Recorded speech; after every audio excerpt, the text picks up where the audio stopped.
At Starbound, we tell stories the human way, not with artificial voices or AI slop.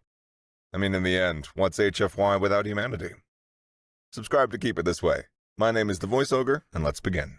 Dr. Leander Cruz had concluded that the universe, in its infinite and majestic scope, held a specific and personal vendetta against his lower lumbar region. The transit shuttle, a repurposed ore hauler that smelled faintly of ionized air and regret, had seats designed by a species that clearly bent the other way. He unfolded himself from the cramped cabin, his spine popping like a string of cheap firecrackers. The junior Kyrian researcher, all polite condescension and feathers the color of stormy twilight, met him at the airlock. Dr. Cruz, welcome to the Tricom station. I trust that your journey was adequate. If by adequate you mean a 12-hour simulation of being mailed in a box, then yes, it was stellar, Cruz said, hoisting a worn satchel over his shoulder. The bag contained his entire professional life: a datapad, 3 well-thumbed print books on linguistic isolates, and a half-eaten protein bar that tasted of despair. The Kyrian's head crest, a fan of longer, darker plumes, twitched in a way that probably signified mild annoyance. This way, please. Dr. Varro expects you. He was led through corridors of polished, bone-white polymer, the air scrubbed so clean it had no scent, a void that made his nose ache. The outpost itself was a marvel of modern engineering, a testament to the Kyrian dedication to form and function. It was also profoundly boring. Technicians of a half-dozen species moved with quiet purpose, their faces illuminated by the glow of data streams. Cruz felt like a stray dog that had wandered into a clean room. They arrived at the main observation deck. One entire wall was a sheet of armored transparency, a window onto the black. Floating in that darkness, eclipsing the distant shimmer of a dying red giant, was the orrery. It was immense, a sphere of some dark, non-reflective material that drank the starlight. No seams, no lights, no visible technology. It was a solid question mark hanging in space. A figure stood before the window, silhouetted against the object. Tall and slender, her form wrapped in fine feathers that shifted from storm cloud gray to the metallic sheen of bismuth as she moved. This was Dr. Ion Varro, the preeminent xenoarchaeologist of her generation, and for the next 3 months, his boss. She turned as he approached, taking him in with the sharp, intelligent, and detached appraisal of a scientist examining a new and possibly contaminated sample. Dr. Cruz, you have arrived. In body, at least, he said. My will to live is still clearing customs. Varro didn't smile. Her crest shifted, a subtle tightening that he was beginning to interpret as the Kyrian equivalent of a frown. Your reputation for levity precedes you. I will be candid. Your presence here is not at my request. The Terran Science Mandate, our primary sponsor, insisted on a human consultant. It is buried somewhere in their interspecies grand stipulations. A bit of bureaucratic vanity, I suspect. She gestured to a massive holographic display dominating the center of the room. It showed a live feed from a probe, a close-up of the Ore's surface. It was covered, every square meter, in a dense, flowing script of glyphs, an unending, unscalable wall of text. This is the glyphic wall, Varro said. 212 standard years of study. 17,000 attempts at decryption. We have thrown every pattern analysis engine, every quantum linguistic model, every conceivable method of logical deconstruction at this puzzle. The result is always the same. Semantic null. Gibberish. Cruz stared at the overwhelming stream of symbols. It felt like trying to read a river. So, you've brought me in to stare at it with fresh, unsponsored eyes, then? Precisely, Varro said, her tone making it clear she found the idea absurd. Make yourself familiar with our archives. Your station is over there. She indicated a small, lonely terminal in the corner, far from the main research hub. Do try to not disturb the actual work. He nodded, running a hand through hair that had given up on any particular style ages ago. He walked over to the nutrient dispenser and punched in a request. A moment later, a steaming cup of synthesized protein broth was produced. It smelled vaguely of burnt nuts. He took a sip. It tasted vaguely of burnt nuts. He looked from his sad little cup to his sad little terminal to the silent artifact hanging in the void. He already regretted his decision, but the pay was good, and his student loans weren't going to forgive themselves. 2 days later, Cruz was in the audio lab, a room that felt more like a shrine to failure than a place of science. Varro stood before a console, her long, delicate fingers working the controls. She demonstrated the utter futility of their sonic approach. The glyphs are not merely visual, she explained, her voice echoing slightly in the anechoic chamber. Our deep scans indicate that they possess a resonant frequency. We attempted to reconstruct the phenomes that they represent. The result is unpleasant. She tapped a final control. A sound filled the room. It was harsh. A tonal series of clicks, rasps, and deep guttural stops. The sound of fracturing geology, of a larynx scraped raw with obsidian shards. Varro's translation suite, a powerful synthesis engine, dutifully flagged the noise with a series of red warnings. Semantic null. No recognizable linguistic structure. Probability of language negligible. The noise was grating, a physical assault on the ear. But beneath the layers of digital reconstruction and filtering, beneath the sheer mechanical ugliness of the sound, Cruz heard something else. A cadence. A rhythm that tickled a deep nerve in his memory. It was like hearing a beloved song played in a broken piano. The melody mangled, but still faintly there. One particular cluster of sounds, a sharp k, followed by a rolling r, and a soft, breathy sh, snagged his attention. It was wrong. All wrong. Without thinking, he muttered it under his breath. A corrective instinct honed over decades of study and a childhood spent at his grandmother's knee. It's da horrella, it's a...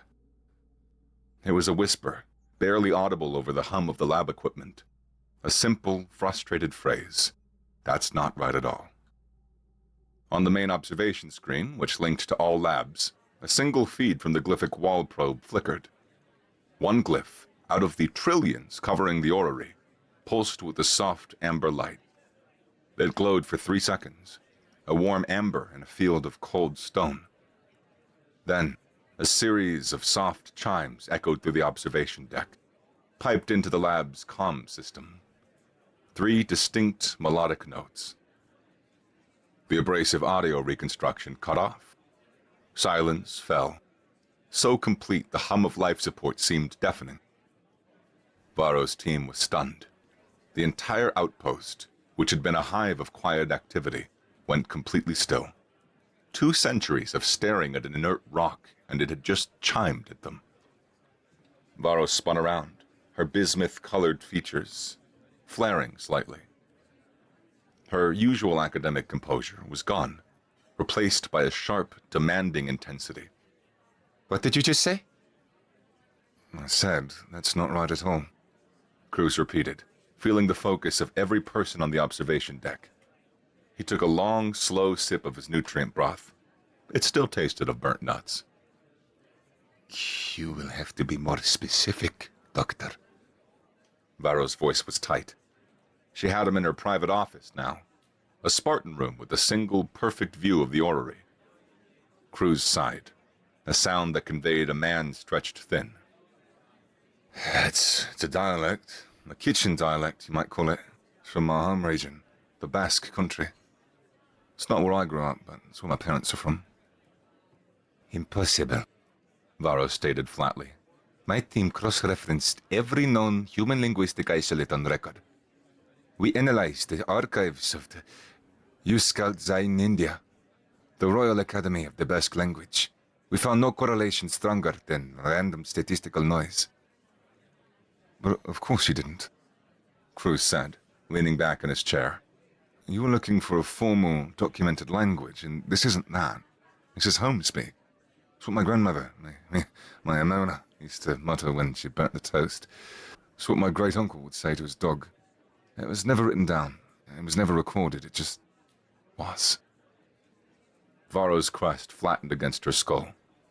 She stood motionless, her mind struggling to fit this messy, unquantifiable piece of data into a rigid worldview. A familial vernacular, an undocumented argot. The foundation of H-Synec technology is slang? Basically, but older, much older. What my Amona spoke was a ghost of this, right? A fragment. This. He gestured to the glyphs on the screen. This is a source code. Ait Uskara, the first tongue. She stared at him, her skepticism warring with the undeniable fact that for the first time in 2 centuries, the orrery had responded. The logic was inescapable. The logic was insane. Prove it, she said finally. She brought up a schematic of the orrery's exterior. A massive iris, easily 100 meters in diameter, was highlighted. A mortise lock of planetary scale. This is the primary entrance. It has remained sealed since its discovery. The glyphs around the aperture are presumed to be the access code. She patched him into the external comms array. We will broadcast your voice, unfiltered. Say what the glyph tells you. Cruz squinted at the screen. The symbols flowed around the great iris in an elegant, intimidating circle. It took him a moment.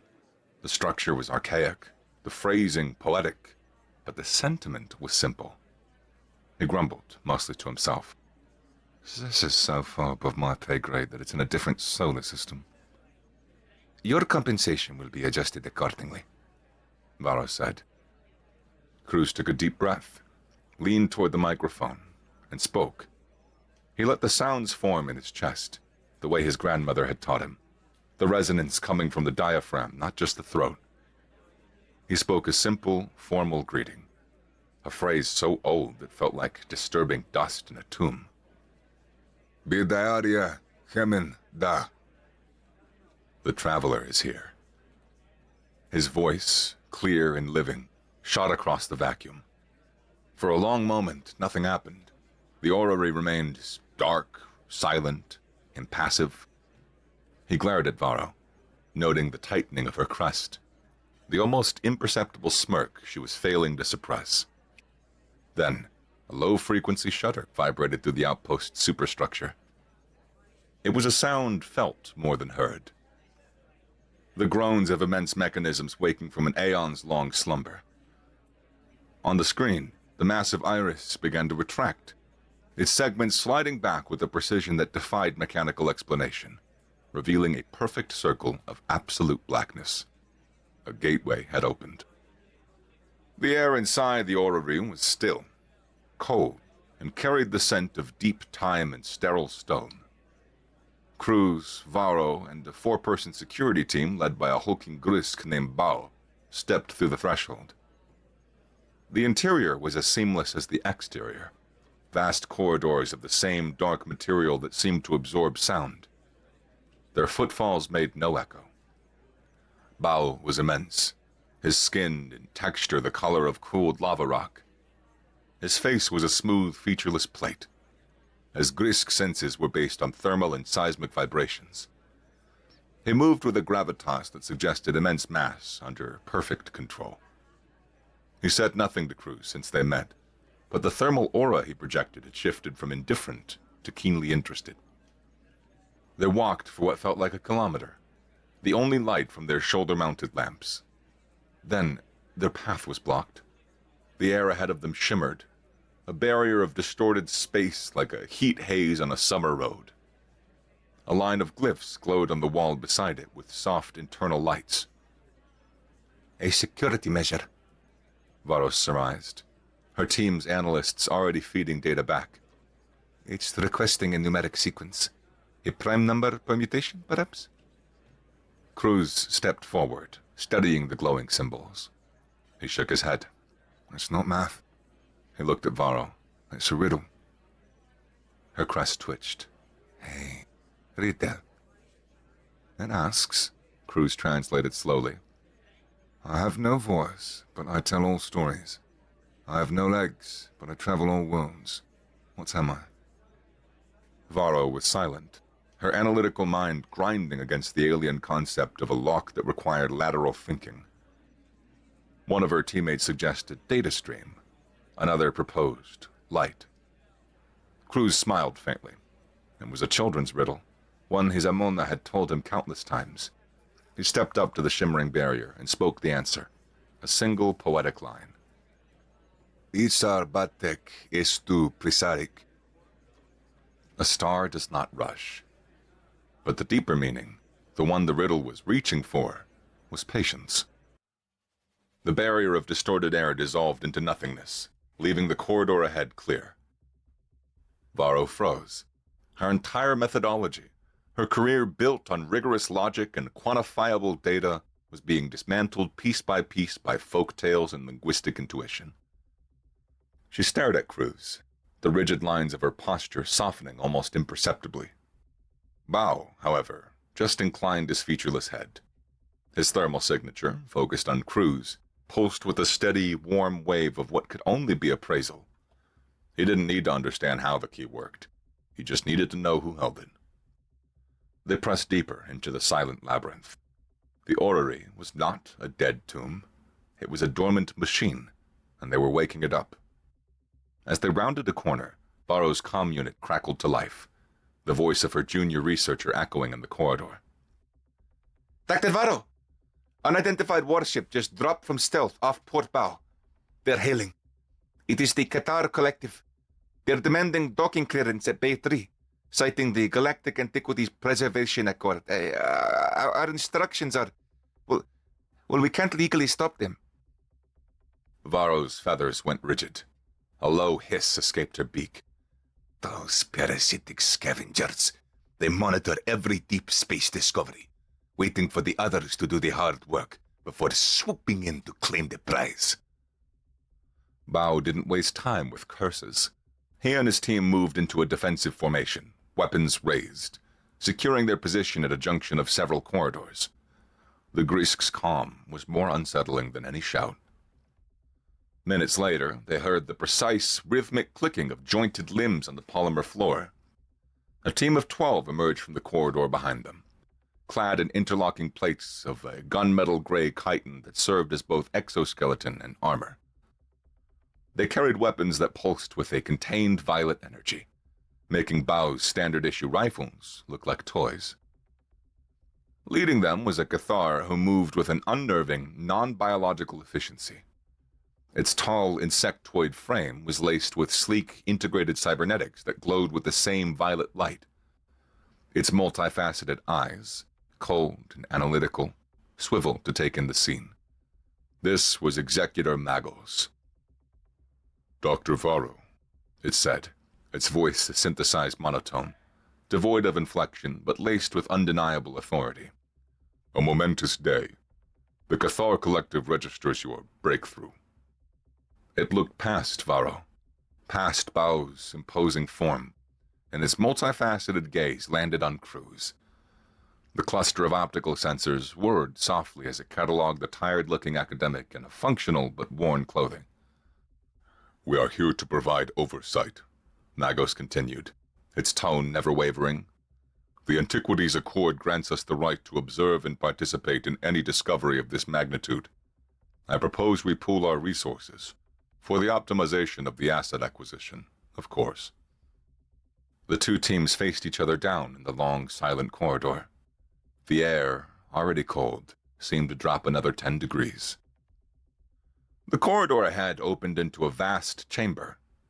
A chasm of indeterminate depth split the room, and the only way across was a series of floating platforms that shifted in a complex, unrecognizable pattern. On their side of the chasm was a control panel, nothing more than a cluster of glowing 8 Siskura glyphs. A bridge, Magos observed calmly. Inefficient. It turned to one of its tech specialists. You recorded the human's vocal patterns at the main door, correct? Synthesize a command. Something simple. Activate. The specialist nodded, its slender manipulators tapping at a device on its forearm. A moment later, a perfect, synthesized replica of Cruz's voice echoed in the chamber, speaking a single clipped word in the ancient tongue. The platforms, which had been moving in a slow, hypnotic dance, suddenly jerked and spun. One platform shot sideways, slamming into the far wall with a deafening clang. Another tilted vertically, its surface now an unclimbable sheer face. One of Magos' soldiers, standing too close to the edge, shrieked as the platform beneath its feet vanished. And it only saved itself by firing a grappling line into the maniple mate next to it. Magos' expression, if it could be said to have one, remained placid, but a low click emanated from its vocalizer. It appears a more nuanced approach is required. Its multifaceted gaze fell on Cruz again, this time with a new predatory understanding. Varro, meanwhile, was speaking urgently into her comms. Run a comparative analysis. Synthesizer output versus Dr. Cruz's bioscan from the main door. Full spectrum. Cruz let out a long, theatrical sigh. Amateurs. He stepped up to the panel. The glyphs were not commands, but musical notations, a score for a conductor. He began to speak, not in single words, but a flowing, rhythmic chant. He spoke of rivers finding the sea, of winds navigating a valley, of stars wheeling in their ordained paths. As he spoke, the platforms responded. They stilled their chaotic dance and began to move in concert with his voice. A wide, stable platform glided to their feet. He wasn't just activating a mechanism, he was guiding it, persuading it. He was a conductor leading an orchestra of stone and light. Varro's researcher responded over the comm, her voice tight with discovery. Doctor, the audio waves are a 99.9% match, but Cruz's scans contain a complex low-frequency resonance signature. It correlates with his cardiovascular and respiratory rhythms. It's part of the signal structure. Varro murmured, her eyes wide. The somasonic signature. It isn't just the voice, it's the entire living system producing it. A security feature no machine can duplicate. Magos overheard her. Its own tech specialist confirmed the finding. The hypothesis is illogical. Our sensors detect no such signature. It is outside known physics. Magos processed this, his head tilting slightly. Inefficient biological protocols. We will proceed with the available data. Cruz guided his team across the new bridge first. Then, with a pointed look at Magos, created a path for the Cathar soldiers. They crossed quickly, their clicking footsteps losing some of their crisp discipline. A temporary alliance, Magos declared, its voice losing none of its manufactured calm. We will proceed together. My unit will provide security.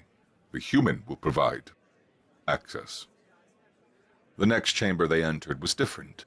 It was smaller, circular, and the walls were covered in glyphs that were simpler, more elegant. In the center of the room, resting on a low pedestal, was a small, graceful statue of a creature that was vaguely feline, with wings folded at its back. It was a sphinge, a creature of myth. A data archive, perhaps, Varro said, her professional curiosity overriding the tension. The script is less dense, less technical. As Cruz approached the statue, the glyphs on the walls began to glow. He reached out and traced one, the stone warm and humming beneath his fingertips. He began to read them aloud, his voice soft in the quiet room.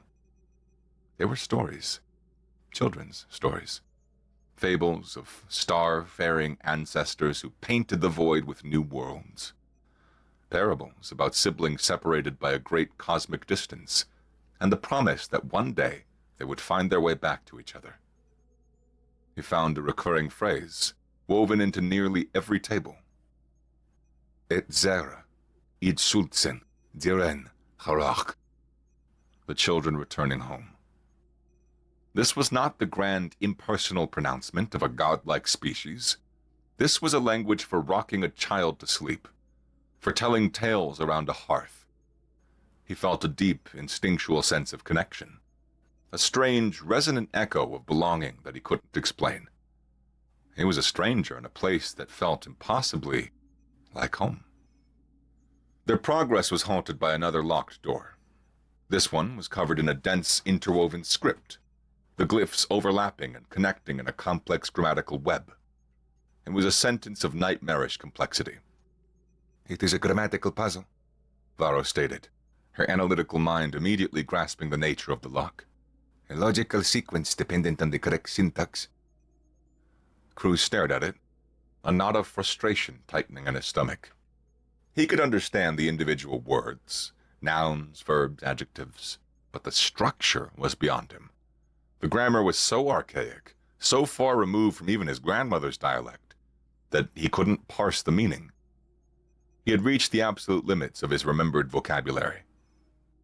I can't read it, he admitted, the words tasting like failure. The syntax it's fossil. The Cathar shifted, their posture radiating impatience. For a moment, Varro looked as if she were about to make a cutting remark about the limitations of his intuitive approach. But then she paused.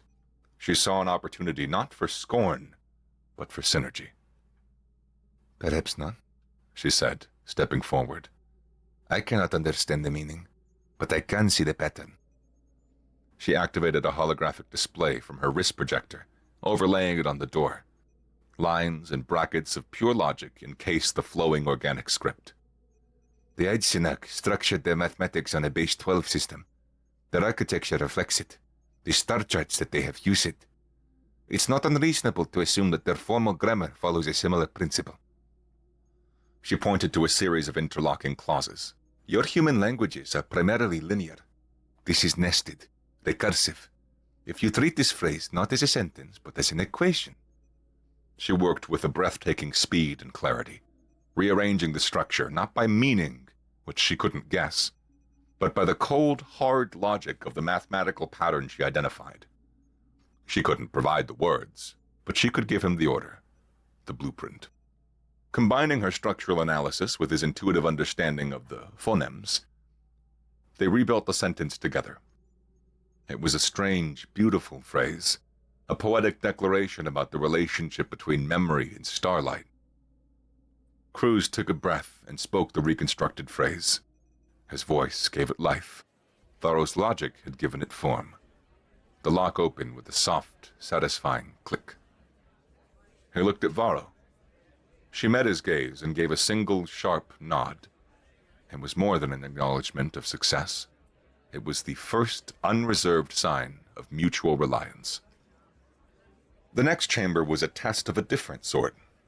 As they entered, the floor plates beneath them hummed, and the gravity began to fluctuate wildly. One moment they were pinned to the floor, struggling to breathe. The next, they were nearly floating. The exit on the far side of the 100-meter room, but the path was a treacherous, invisible minefield of gravitational shears. Bao reacted. He moved to shield Varro and Cruz, his immense, dense frame a living anchor against the shifting forces. Stay behind me, he rumbled, the vibrations calming in their certainty. Magos's unit was less composed. One of the Cathar, a younger soldier whose movements were less precise, panicked. During a moment of low gravity, it made a break for the exit. It was halfway across when it ran into a high G shear. It was thrown sideways and slammed into the wall with the force of a hydraulic press. It crumpled to the floor, its chitinous armor cracking audibly under the strain, and didn't move again. Cruz watched the other Cathar. Not one of them looked at their fallen comrade. They simply adjusted their stances, their focus locked on Magos, waiting for the next order. Magos showed no reaction, no flicker of regret, no moment of shock. It simply watched, its optical sensors recording the event. The variable has been eliminated, it said, its voice flat. The optimal path is now clear. Move when I say move. It raised its subordinate's fate as a data point. Cruz and Varro recoiled at this casual brutality. Magos was not a rival. It was a predator, and it would sacrifice any component of its machine to reach its goal. A heavy, dangerous silence settled between the two groups, broken only by the hum of the fluctuating gravity plates. After navigating another series of corridors, they found a small, secured antechamber that seemed inert, a safe place to rest. The Alliance, fragile as it was, held for now. Magos's unit posted guards, their movements efficient and cold. Varro conferred with her remote team, analyzing the data they collected. Bao stood near the entrance, a silent, immovable guardian. Cruz found a spot against a wall and slid to the floor, the exhaustion hitting him like a physical blow. He closed his eyes, the endless glyphs still swimming behind his eyelids. He ran a hand over the cool, seamless material of the wall beside him, tracing a symbol he recognized, the word for hearth. His mind drifted. He was not in the orrery anymore.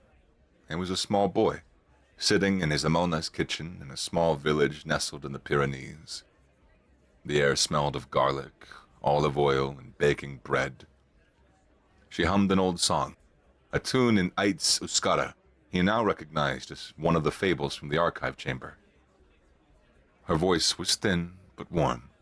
Her hands, gnarled with age, deftly rolled out dough on a floured countertop.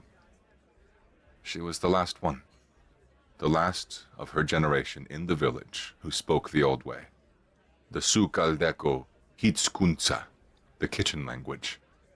Everyone else moved on to Spanish or standardized Euskara. To them, it was a relic. To her, it was the sound of home.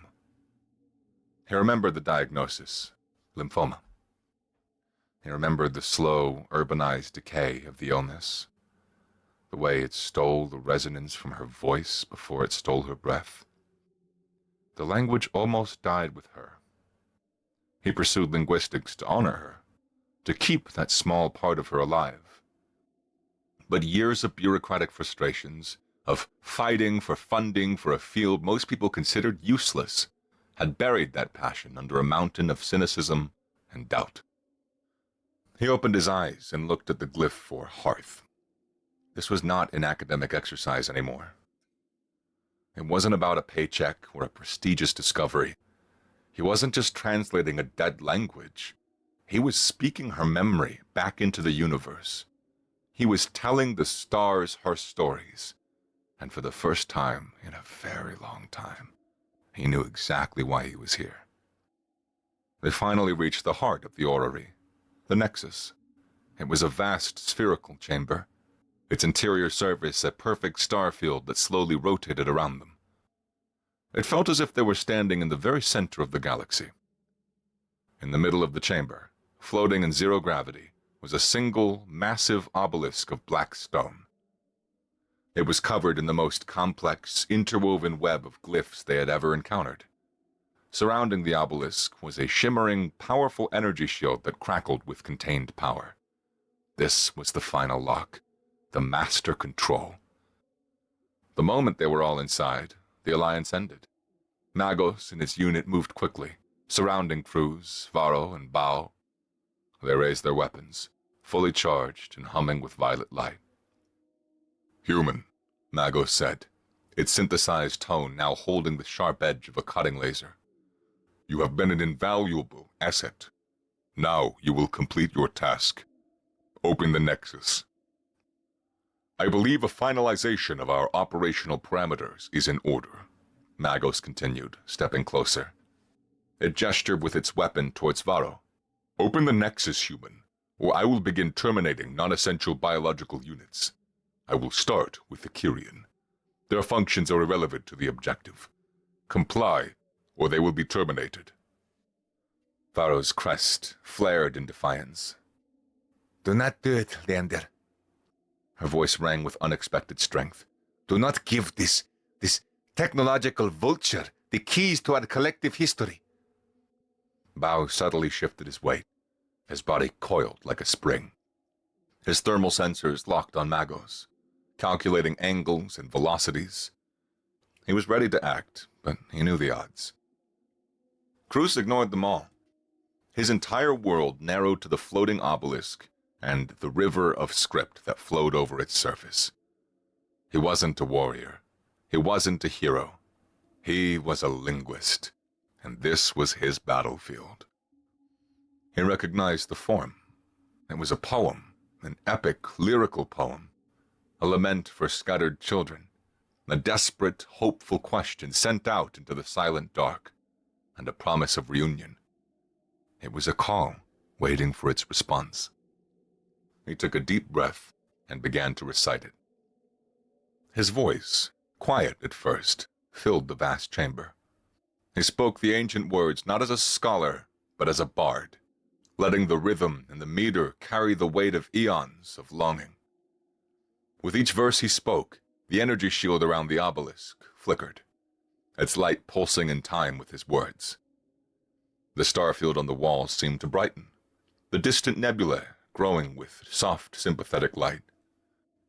Cruz reached the final line of the poem. It was not a statement, but a question. A question filled with a hope so profound it bordered on pain. He looked at the obelisk, and he asked it, his voice resonating with a genuine, heartfelt feeling that came from a place deeper than memory. Kure harak extian al daude. Are our children home? The shield around the obelisk wavered, its energy thinning to a translucent, shimmering haze. The final barrier was moments from dissolving. Magos saw its chance. It was a being that believed technology was the only true power, and biology was a messy, inefficient flaw. Now, it ordered its tech specialist. The vocal synthesizer on the specialist's forearm sprang to life. It replicated Cruz's final phrase with perfect digital fidelity. The pitch, the cadence, the volume. It was a flawless copy of the sound waves. The dead, synthesized echo of the question struck the weakened shield. Instantly, the shield flared back to full, blinding strength.